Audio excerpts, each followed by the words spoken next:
Hi Flippo staff, happy December 16. I have quite a few updates for our team, so hang tight with me as we go through these together. The first is Aaron's Level 3 Legacy Project, our Falls Improvement Project. If you have not already looked at that required education to review, it is linked here on Teams. Please review it and then complete the Flow Pool Fall Education Attestation form. And then today we did some rounding to do some in-person fall intervention auditing, and it's going really well. So thank you to everybody who's let me follow you around. We're going to continue to do that this week, and it's just another way to validate that our team is doing everything to prevent falls.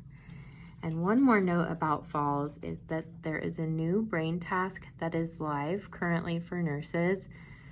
When the ROI interventions change or the ROI level, like if a patient moves from high risk for falls to highest risk, that will show up as a brain task to alert you.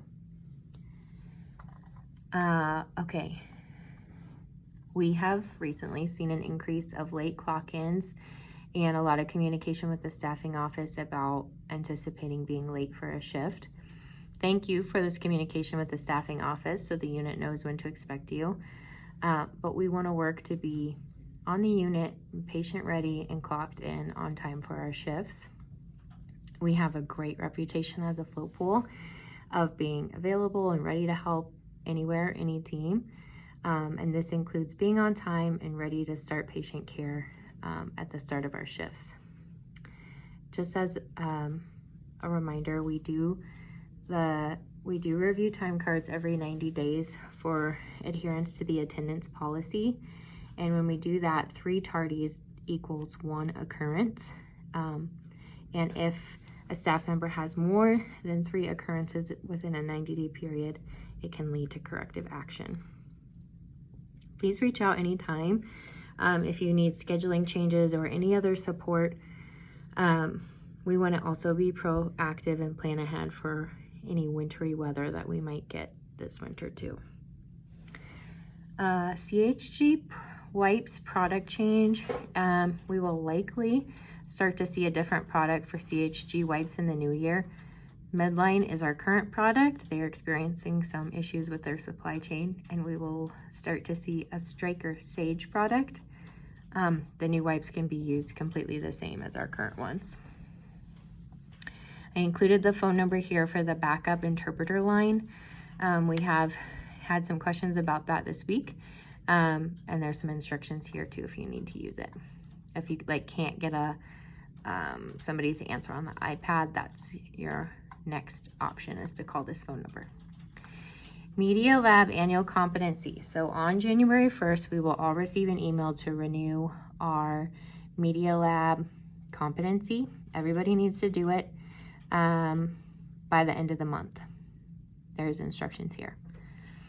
Important virtual health and quality nurse updates. I've included some updated virtual health phone numbers for teleadmit, CapNote, and Safety View here. And I'll add these to our next edition of Badge Buddies. And the quality nurse workflow has changed based on feedback from all of you working at the bedside. This is a great win for both teams. So I've included the slides that highlight changes to the workflow. But remember, Epic documentation is the source of truth.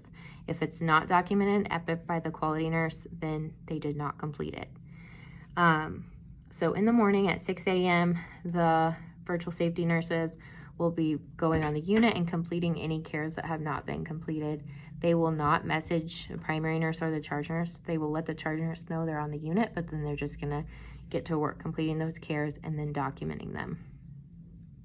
They are working to reduce the number of secure chat messages that you're receiving and needing to respond to. So it is this shift to this real-time electronic healthcare record documentation. So it reduces the need for this secure chat. And then in the afternoon, they'll be available to go to whatever unit is needing more support. Then there's a list of all of the tasks that the virtual support team will be working on, so you can see a whole list for all the different quality things. Okay, last thing, thank you for hanging with me. Recognitions, we've gotten some really great recognitions this week. We are out of recognizing you points, and I've been saving all the recognitions that I've received, and we'll send those out the first week of January when our bank of points is refilled. But a couple to highlight: Abby Garcia Moreno, one of our PCAs. Hi Abby, I just wanted to say you're an amazing PCA. I always look forward to seeing you at work. I hope we get to work together soon. Sean Cunningham, one of our night shift nurses. Thank you so much for all of your help floating to the ED. You are so helpful and professional, and you work so hard for your patients. It was a pleasure to work with you. Have a great week. We'll talk again soon.